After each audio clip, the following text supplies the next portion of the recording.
Hey everyone, welcome back to Bozzy Builds. Last week we finished up the coaster station, as well as some landscaping at the top of our mountain.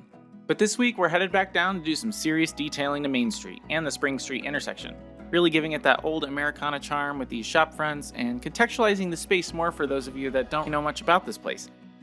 This park is a reimagination of Eureka Springs, Arkansas, a charming Victorian-era town nestled in the Ozark Mountains, known for its unique architecture, natural beauty, and eclectic atmosphere. I spent part of my childhood here, and its unique character and aesthetic are just deeply ingrained in my memory. Recreating it in Planet Coaster 2 just felt like such a natural way to recapture that place. So join me as I build, pave, and wander down memory lane. And make sure to like and subscribe if you're enjoying the video. It's been a challenge starting this project and giving context to what everything is gonna look like. But now that I'm getting this opposite side of Main Street filled out a little bit more, I really think it's starting to come together, and I'm just so excited to flesh more of this place out. Today we'll be focusing on 5 distinct building facades, as well as planning out how we will utilize them in future episodes. Let's go restaurants. But first, I need to more seamlessly connect these two streets together, so let's get to work. This is my first attempt at such a dramatic street fork in any of these games. The incline is just so gradual, with this limestone barrier and subtle columns that scale the sides, curving ever so slightly to the left, eventually revealing the beautiful Basin Spring Park. At the very point of the fork, I put a few planters that step up incrementally, fairly similar to how it is in real life, trying to think of some fun, small art pieces to put in each one, but for now, some simple foliage will do. I was debating whether or not to make an actual separate sidewalk that's parallel to the road, or if I wanted to just make it one large stone path, but I decided that if I'm going to go for realism and to make sure to stay on scale, I should do the sidewalk. It took a little bit of work with the edit tool, but this new pathing system in this game really gives me the capability to make what I want to happen. I have a makeshift iron fence here as well, since we don't have any in-game yet. And then I start getting this barrier fleshed out.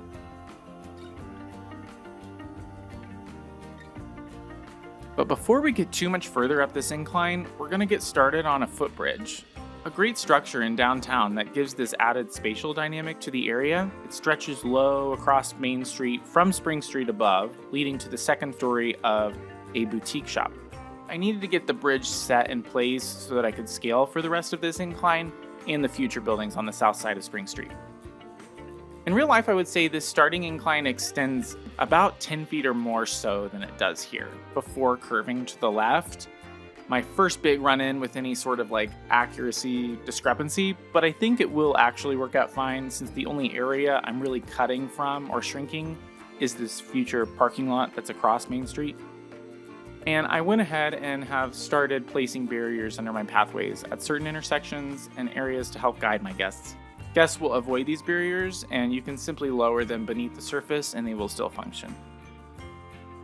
And in real life, there's a tree right here that they have growing through the foundation, so I just had to include that.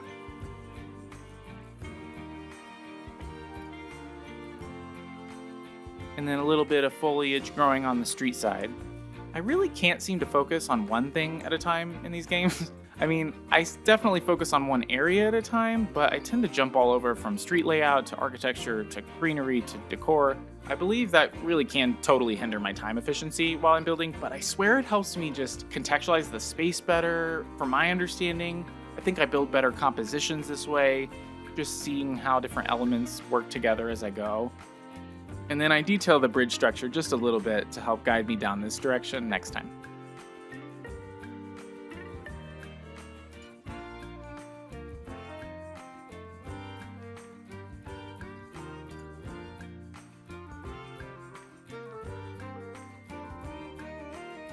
I spent extra time makeshifting these street lights, but totally forgot the iron street lamps were coming out in the western pack, so it might have been a little waste of time, but I will say I'm enjoying the look of these.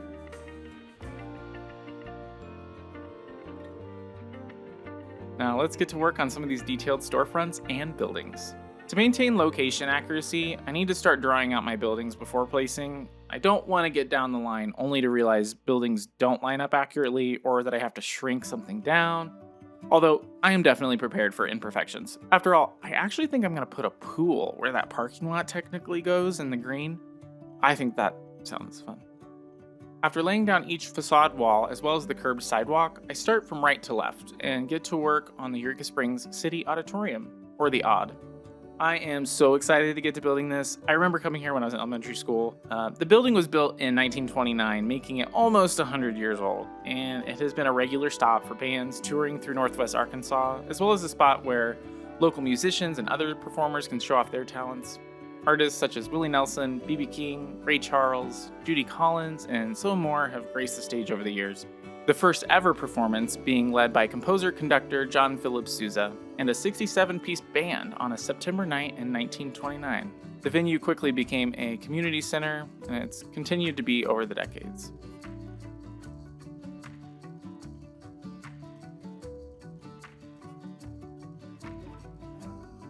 I made sure to keep that slight battlement quality on the top trim and contemplated using real glass pieces for the windows, but it is a performance space and I believe they're usually covered by curtains on the inside, so I think this will do.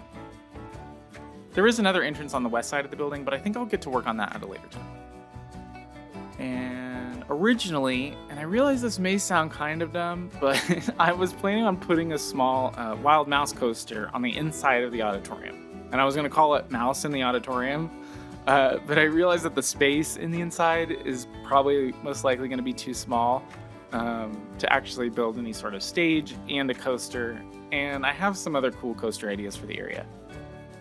Theaters in general are a huge love of mine, and I would love to actually try to recreate a legitimate proscenium in Planet Coaster 2. The city did convert the basement into a roller rink in the early 2000s. A part of me thinks to give more attraction to the venue, I might put a bumper car rink down there. I don't know. And also accurately placed public restrooms. Woo! After 10 episodes and 72 days, my guests can finally relieve themselves somewhere else other than the woods. And for our next facade, we have this tiny row building that's a breakfast cafe in real life. I ate here last time I came to town, and the space, I remember, it was so narrow. Look at this building. It'll be fun to fill it out once we get our restaurant update next month. There is actually a sister restaurant to this one, located one level under this same row of buildings, and both restaurants or cafes are called the Mud Street Cafe. This main street here is also known as Mud Street, and it earned its nickname from its early days. Before paving, the street was a muddy track, especially during wet weather. The unique architecture of the buildings reflects this history. Many of the current street-level storefronts were originally the second stories of buildings. Early construction often involved building directly into the hillside, creating lower levels that were essentially basements or ground-level storage areas. And as the town developed, street-level access was created, with new storefronts added to the front of existing structures, effectively making the former ground levels into basements.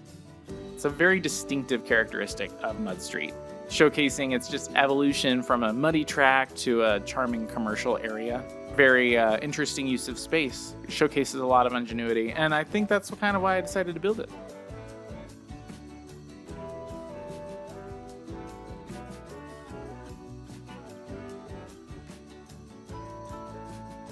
The next building is a clothing store, nothing too glitzy on the exterior, and I decided to try to do a bit more realistic windows on the second stories by ensuring that they're actually inserted into the wall. I thought about doing this with the auditorium, but I think I'm going to have to pick and choose where to best apply this technique because it can be very time consuming, depending on your window shapes. But man, that subtle space right there between the exterior and window really adds this just like little wonderful element of depth and detail to your buildings. I mean, look at the difference between this and the auditorium windows. Placing some general awnings down for my storefronts. This was all filmed before Update 3, so I definitely think I'm going to replace one or both of these with some of our Western awnings. They are just like super accurate to this whole area.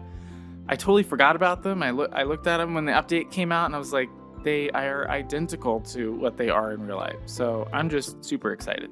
Okay, and for the bottom floor, this one is just 2 big window panes, and I want to put some mannequins of some sort or avatars in there, showcasing some clothes. I wish I could make more clothing happen in this game. If I can somehow get crafty with like our drape pieces that we have.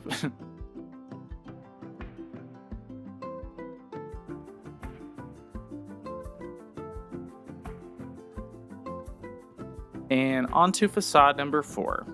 This building was built in 1888 and looks like it may have survived a fire at some point, but I could be mistaken about that. A few devastating fires really took out a lot of the town's original structures. I may go back through in detail with some dirt to cow on it, but I'm kind of liking the clean look right now. I believe this is another apparel store in real life, but for now I will leave the space empty and decide later on. Definitely considering decking it out as an actual splash emporium, especially if I put a pool over there to the left-hand side. For a majority of my storefront doors, I've just been reusing the doors from my first storefront builds and then tweaking their shape and color per building. But I also think I'm going to try to tackle a new custom one here in a minute, so that I just have an arsenal of doors to use. I did the same technique with these windows here as I did before, and right here is my first implementation of a Western piece. I really miss these windows so much, and they work identically for the building here. Perfect. And a little brick decal to give an aged look. And I also did a separate trim to make it look a little bit more distinct. And on to this ornate beauty, our final storefront for the day. This far left door will be the entrance to our second Mud Street Cafe on the basement level. And the center doors connect to an extension of the apparel store next door.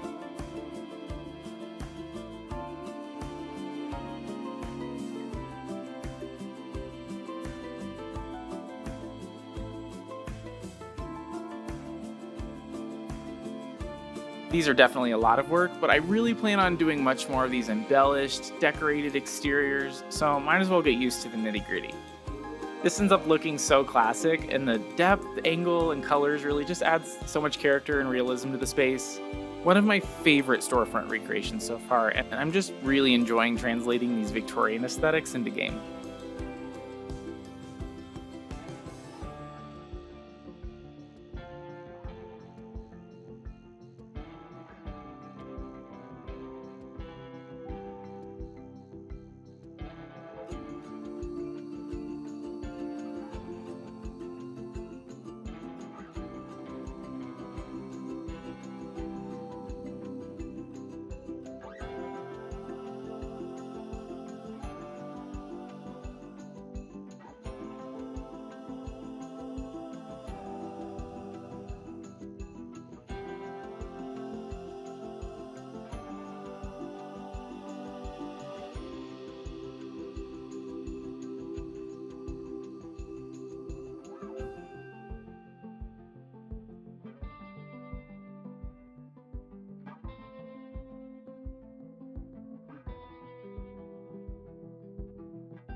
Again, this here is a parking lot in real life, but I think I'm gonna go for a pool instead.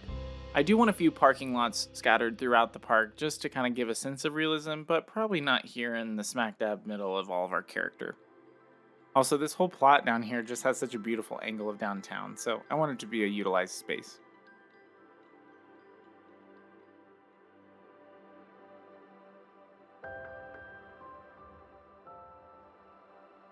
Honestly, when I started this project, I was not planning on going so hardcore in terms of realism, but the fact that the games allow us that capability, I can't help myself. It's way too cool not to go for it. And there we have it, everybody, more historic builds of Main Street. Not a final piece, so to speak, but a lot of details and compositional elements, pieces of history that I think are really helping this place come to life. I love getting more of this area filled out. I really appreciate all of you for your support and engagement in the comments. If you're enjoying the build and you want to see more, please don't forget to like and subscribe. It just really helps my channel tremendously. Next week, we'll be diving into the excitement of either a coaster challenge or a new swimming attraction. But we'll definitely be implementing some new Western elements all throughout the park, which I've already started on and I cannot wait to share with you. Until next time, take care.